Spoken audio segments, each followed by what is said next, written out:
नमस्कार, मैं चंदन कुमार और आप देख रहे हैं अपना पसंदीदा चैनल अंगवानी। देश के तमाम सीएपीएफ के भाइयों को, चाहे वो देश की सरहद पर हो या देश के अंदर कहीं अंदरूनी भाग में कहीं नक्सलियों से लोहा ले रहे हो तो कहीं और सिविलियन ड्यूटी में हो, तो देश के तमाम सीएपीएफ के भाइयों को हमारा नमस्कार है, राम राम है, जय हिंद है, सलाम है।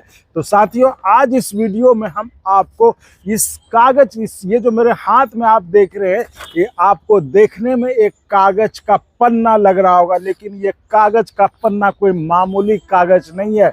ये आपके लिए वो हथियार है जो आपको आपका ओपीएस दिला सकता है, और यही वो सबसे बड़ा सबूत है जिसके दम पर, जिसके आधार पर ये हम दावा करते हैं कि सीएपीएफ के जो भाई हैं, जिसको कि सीएपीएफ कहा जाता है, वो देश के यूनियन की वो फौज है, वो उसको सरकार फौज मानती है सरकारी दस्तावेज में।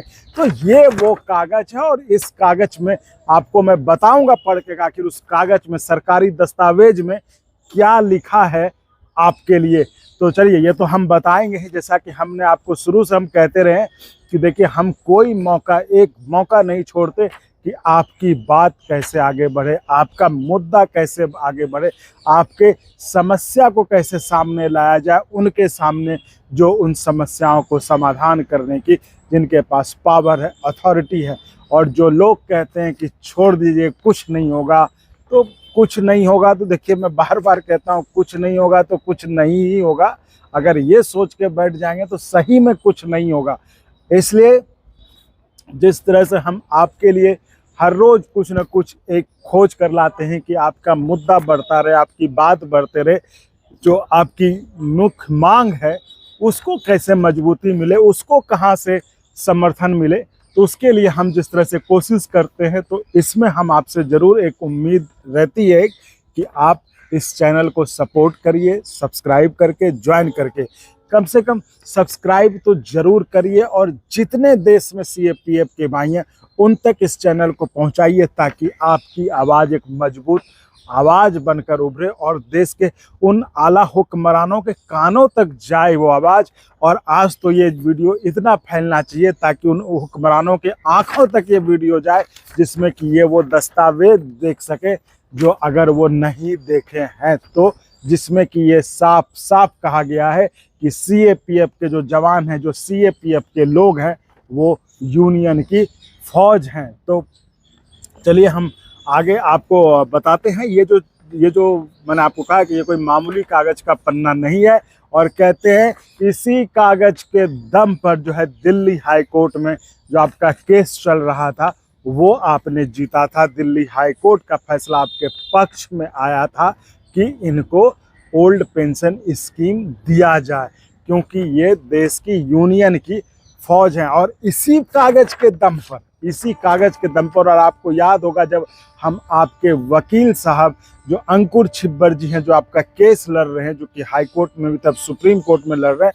उन्होंने इस एक नोटिफिकेशन का भी हवाला दिया था कि ये एक बहुत ही महत्वपूर्ण नोटिफिकेशन है। ये कह रहा हूँ कि ये कोई मामूली नोटिफिकेशन नहीं है, ये आपके केस की दशा बदल सकता है। जो आप अब तक बेचैन हैं कि आपकी मांग पूरी क्यों, आपकी मांग कोई सुन क्यों नहीं रहा है ना? आपकी तो यही आपके मन में ना कि भाई, जब हम इतनी देश की सेवा करते हैं, इतना देश के लिए हम सब कुछ घर परिवार त्याग करके हम जो है मतलब वैसे इलाकों में ड्यूटी करने जाते हैं जहाँ शायद कोई आदमी मतलब अच्छे से अच्छा उसको पैसा दे दीजिए तो भी ना जाए, तो आप सब कुछ इतना त्याग कर जो है घर परिवार पीछे छोड़कर आप जाते हैं देश की सुरक्षा में, ताकि देश सुरक्षित रह सके, देश के लोग सुरक्षित रह सकें। तो उनकी जो एक ये मांग है वो ओपीएस की, और वो भी कोई वाजिब मांग है, कोई गैर वाजिब मांग है, कोई खैरात वाली बात नहीं कि आप उनको खैरात में दे रहे हैं, ये उनकी वाजिब मांग है। तो वो उनको क्यों नहीं अब तक दी गई है? तो ये जो डॉक्यूमेंट है, इसको लेकर मैं कह रहा हूँ कि ये डॉक्यूमेंट जो है ना, मतलब पता नहीं, शायद उस समय सरकार भी अब सोचती होगी कि ये नोटिफिकेशन निकाला ही क्यों था, अगर ये नहीं निकलता तो शायद वो सरकार बच भी जाती। लेकिन ये नोटिफिकेशन, ये जो कागज का पन्ना है, ये सरकार के लिए भी, इस मामले में अगर सरकार चाहती है कि हम ओपीएस ना दे, उसके लिए ये कागज का पन्ना मुसीबत है। तो ये देखिए, ये मिनिस्ट्री ऑफ होम अफेयर्स का लेटर है। उनके जो डिप्टी सेक्रेटरी हैं RK मित्रा जी, उनके द्वारा साइन किया गया है ये लेटर। इस पे ये जो है देखिए, नई दिल्ली से ministry government of India, ministry of home affairs, 6 अगस्त 2014। ये आपको दिख रहा होगा, ये देख लीजिए, ये आपको दिख रहा होगा, देख लीजिए, ये दिख रहा है, मोहर वोहर सब है ना, ऐसा नहीं कहीं से कोई निकला हुआ, मोहर वगैरह सब है इसमें। ठीक है, मैं आपको पढ़ के सुनाता हूँ। To the chief secretary of all states and UTs, यानी कि ये जो है मिनिस्ट्री ऑफ होम अफेयर्स की चिट्ठी है।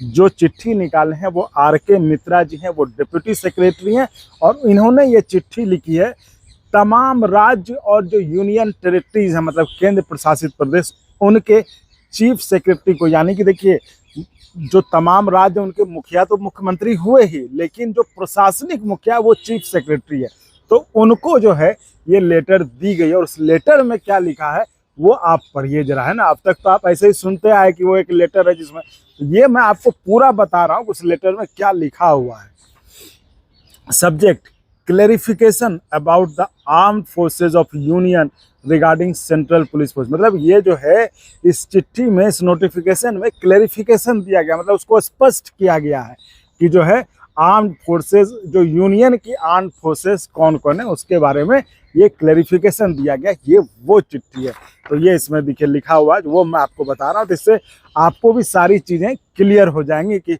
आपका केस कितना मजबूत है। इसलिए जो मैं कहता हूँ ना कि हिम्मत मत हो रही है, आज नहीं सुनवाई हो रही, आज सरकार ने भी ज्वाइंडर दाखिल नहीं किया है ना, आज जो आपके इंटरवेनर बने हुए हैं वो नहीं मिल पा रहे हैं, लेकिन कभी तो सुनवाई होगा ना। ऐसा तो नहीं कि सुनवाई अब होगी ही नहीं, है ना। तो ये वो कागज है जिससे कि केस का पूरा नज़ारा पलट सकता है, केस का फैसला आपके पक्ष में आएगा। दिल्ली हाई कोर्ट, आप याद रखिए, दिल्ली हाई कोर्ट में आप केस जीत चुके हैं, अब जो है वो सुप्रीम कोर्ट की बारी है, वहाँ भी आप जीतेंगे। क्योंकि अगर हाई कोर्ट में इस तरह का फैसला आया तो मुझे नहीं लगता है कि सुप्रीम कोर्ट से कुछ अलग आएगा, ये मेरा मानना है। बाकी देखिए, तो जो फैसला आएगा वो तो देखेंगे, लेकिन ऐसा नहीं लगता है। चलिए हम लेटर पढ़ते हैं, लेटर आप पढ़िए और आप भी समझिए। अंग्रेजी में बता दे रहा हूँ आपको। Sir, there has been query in the past from state government regarding clarification about armed forces of union regarding central police force. यानी कि ये कह रहे हैं कि पिछले कुछ दिनों, मतलब पहले जो बहुत सारे क्वेरीज थे कि आखिर यूनियन की आर्म्ड फोर्सेस जो हैं वो कौन सी हैं, है ना। ये in this regard I am directed to mention the following central forces under administrative control of the ministry of home affairs, है ना, हैव बीन डिक्लेयर्ड। ये देखिए, ये बड़ा लाइन है। I am directed, here I am directed to mention the following central forces, है ना। ये चूंकि ये होम मिनिस्ट्री का लेटर है, ये अधिकारी होम मिनिस्टर के हैं, ये बता रहे हैं कि होम मिनिस्ट्री के अंदर जो ये पैरामिलिट्री फोर्सेज हैं वो the following central forces under the administrative control of the ministry of home affairs have been declared as armed forces of the union, है ना। यही लाइन है जो आपका बड़ा हथियार है, ये एक लाइन, लेकिन क्या कहते हैं उसको, जो कहते हैं ना कि एकदम ब्रह्मास्त्र है, तो सबका एक ही हथियार है, वो यही एक लाइन है जिसको कि आप कह रहे हैं कि armed forces of the union. पहला है बॉर्डर सिक्योरिटी फोर्स, जिसके बारे में लिखा है कि वाइट सेक्शन, मतलब सेक्शन का हवाला दे रहे हैं, white section 4 of the border security force act 1968। दूसरा है central industrial security force CISF, white section 3 of the Central Industrial Security Force Act 1968 amended by Act 14 of the 1983। तीसरा है सेंट्रल रिजर्व पुलिस फोर्स, ये है white section 3 of the central reserve police force act 1949। ये उसके बाद है Indo Tibetan border police, जिसको आप ITBP कहते हैं ना, white section 4 of the Indo Tibetan border police force act 1992। पांचवा है नेशनल सिक्योरिटी गार्ड, जिसको आप NSG कहते हैं, white section 4 of the national security guard act 1986। अब इसका मतलब ये नहीं हुआ कि जैसे अब इसमें नहीं है तो और नहीं हुआ, जैसे असम राइफल्स हो गए, तो वो शायद डिफेंस में आते हैं, तो उसके बारे में भी आपको ज़्यादा पता होगा, मतलब आपको तो वही करेंगे, वो शायद दोनों में कुछ कुछ ऐसा है, तो बहुत सारी ऐसी हैं जो कि डिफेंस में आती हैं, कुछ ऐसा है।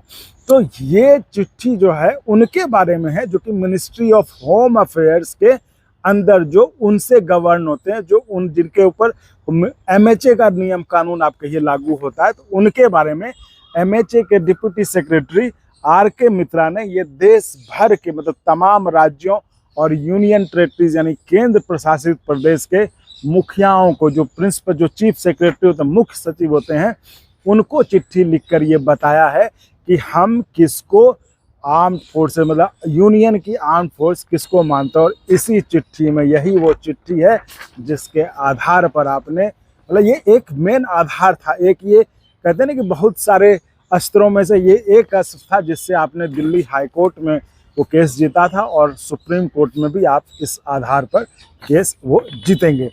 तो ये है। अब देखिए इसमें दूसरे में वो भी क्लियर किया हुआ है ना, जो मैं कह रहा था असम राइफल्स। दूसरा, in addition Assam rifles and SSB है ना। अब आप निराश जो हो गए थे ना कि मेरा नाम नहीं असम राइफल्स और SSB वाले, तो वो भी सुन लीजिए। In addition Assam rifles and SSB are also two central forces under the ministry of home affairs which perform border guarding है ना। देखिए ये कह रहे हैं कि ये भी MHA के अंदर हैं, जो कि बॉर्डर की गार्डिंग करते हैं and internal security duties. New acts for governing this forces are under process. इन लोगों के लिए जो नया नियम है वो प्रोसेस में। ये देखिए 2004 की बात है, ये चिट्ठी 2004 की है, तो ये उस समय की बात है ना। तो the process that will be produced in the parliament shortly, ये उस समय की बात है। द स्टेटस, अब देखिए ये लाइन बड़ा इंपॉर्टेंट है। The status of this forces is also, देखिए फिर से मैं कह रहा हूँ ये लाइन बड़ा इंपॉर्टेंट है, सुन लीजिए आप। The status of these forces is also equivalent to that of the central forces. The status क्या है ना, the status of these forces यानी कि BSF, CISF, CRPF, Indo Tibetan, ITBP, NSG, Assam rifles, SSB, तो इन सब के बारे में कह रहे हैं। मतलब ये सब जो मिनिस्ट्री ऑफ होम अफेयर्स के अंदर आते हैं उसके बारे में कह रहे हैं कि status of these forces is also equivalent to that of other central forces, उनके बराबर है जो कि अदर जो केंद्र के जो फोर्सेज हैं under ministry of home affairs mention above, hence they may also be allot similar benefit. इसलिए उनको भी जो है उस तरह की सिमिलर बेनिफिट्स उनको जो है दिया जा सकता है ना। तो आप तो यानी कि इसके बारे में ये कहे तो आप ये समझ लीजिए कि ये वो चिट्ठी है जिसको मैंने आपको पढ़ के बता दिया।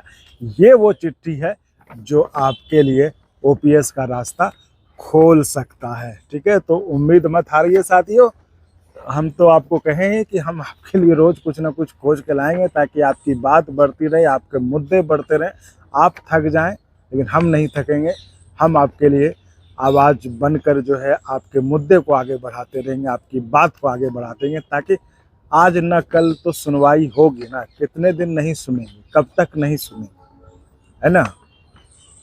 तो चलिए फिलहाल इस वीडियो में इतना ही। आप ऐसे ही चैनल को लाइक शेयर सब्सक्राइब कर दे कि इतना आपके लिए मेहनत करते हैं तो चैनल को खूब बढ़ाइए, आगे ज्वाइन कर सकते हैं तो करिए, नहीं तो कम से कम सब्सक्राइब जरूर करिए और करवाइए चैनल को। यही मजबूती आपके जो हमारा मनोबल बढ़ाएगी और हम आपके लिए और मन लगाकर जो है ना दिल से खोजेंगे कि आपकी बात कैसे आगे बढ़े, है ना। तो फिलहाल के लिए इतना ही, मिलते हैं अगले वीडियो में। जय हिंद। और अगर आपको अच्छा लगा तो एक बार और आपको मैं कहना चाहूँगा कि आप इसको प्लीज़ सब्सक्राइब और शेयर करते रहें ताकि हमारा भी मनोबल और सपोर्ट बना रहे।